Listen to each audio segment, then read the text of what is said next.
बहुत इजहार हो रहा है इस खदशे का कि एक दफ़े जब पानी उतर भी जाएगा, लोगों के लिए रिलीफ की एक्टिविटी शुरू हो जाएगी, तो बहुत एहतियात करने की ज़रूरत है, क्योंकि ये वो मरहला है जब बहुत सी बीमारियां फैलती हैं इन लोगों में। देखें, हालात बहुत ही संगीन हैं भी और होने वाले भी हैं आने आने वाले दिनों में, महीनों में। वो इसलिए कि देखिए, इस वक्त जो मच्छर हैं जिनसे डेंगू मलेरिया होता है और बहुत सारी बीमारियां, वो उनके लिए ये this is the perfect time जिसमें ह्यूमिडिटी और टेम्परेचर ऐसा है और पानी इतना ज़्यादा ठहरा हुआ पानी है उसमें। This is the perfect time for them to lay eggs and breed. तो उस वजह से ये बीमारियां बहुत बहुत ज़्यादा हो रही हैं इस वक्त। इंडस अस्पताल में मैं क्या बताऊं, इमरजेंसी रूम, हमारे वार्ड्स भरे हुए हैं मलेरिया और डेंगू, या मलेरिया या डेंगू या दोनों बीमारियां साथ। ये तो एक इतना जो कूड़ा करकट जमा हुआ है तो उसमें मक्खियां कितनी बेतहाशा, और मक्खियों के जरिए टाइफॉइड, डायरिया, डिसेंट्रीज ये खूब फैलेंगी। और फिर जो सुवेज अच्छे पानी में जो मिल जाता है, उस वजह से आने दिनों में, अभी नहीं लेकिन चंद महीनों बाद, आप देखेंगे कि हेपेटाइटिस ए, हेपेटाइटिस ई कितना ज़्यादा फैलेगा। और ये हेपेटाइटिस ज़ाहिर है लिवर को मुतासिर करता है और उससे बेतहाशा परेशानियां रहेंगी लोगों को। और जो गंदा तो पानी डॉक्टर है साहब, मगर हम उसमें कर क्या सकते हैं कि इसको, इस फैलाव को या बीमारियों को फैलने से रोकने का कोई तरीका है?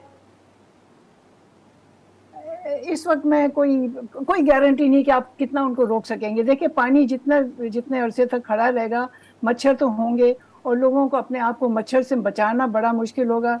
ठीक है, आप उनको मस्कीटो नेट्स दीजिएगा, उनको ये लोशन दे दें मच्छर हटाने का, मॉस्पेल।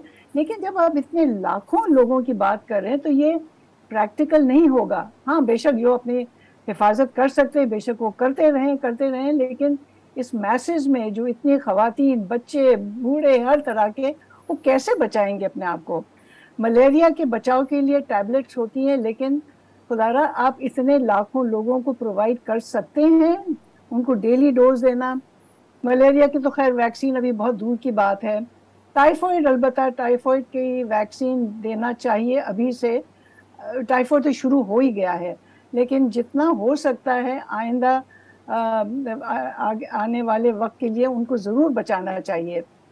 आंखों के इन्फेक्शन तो बहुत सारे और होंगे क्या ये सब गंदे एहतियात, पानी की वजह से। किस तरह की, जी, बट क्या कोई तदबीर है, कोई ऐसे स्ट्रैटेजी है जो अपनाई जा सकती है जिससे कोशिश तो एटलीस्ट की जा सकती है, जिसको हम कहते हैं प्रिवेंटिव मेजर्स? वैक्सीन तो आपको टाइफॉइड और कॉलेरा के लिए लग सकती है, हेपेटाइटिस बी के लिए लग सकती है, हेपेटाइटिस ए के लिए। इसमें लॉजिस्टिक्स की बहुत बात है, लेकिन अलबत्ता अगर आप कर सकें तो बहुत अच्छा होगा ये। इलाज के हवाले से तो ये आगे हमें तैयार रहना इलाज के हवाले से चाहिए। आपके ख्याल में ज्यादा जरूरत है मेजर्स की? बिल्कुल ज़रूरत है, पहले से आपको स्टॉक कर लेना चाहिए एंटी मलेरियल ड्रग्स की, और अच्छी क्वांटिटीज़ में।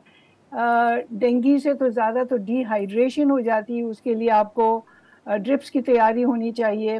पहले तो आप डायग्नोज कैसे करेंगे इन बीमारियों को, क्योंकि देखें ना, जब बुखार शुरू हो जाता है तो उसकी तो बहुत सारी वजूहत होती हैं, लेकिन डायग्नोज करना ठीक है, उसके लिए रैपिड डायग्नोस्टिक टेस्ट होते हैं, लेकिन इतने मैस स्केल पे करना मुश्किल है। लेकिन जहाँ जहाँ हो सकता है वो करना चाहिए, और दवाइयों की सप्लाई अच्छी तरह रखना चाहिए टाइफॉइड के खिलाफ, कॉलेरा, डायरिया, डिसेंट्रीज,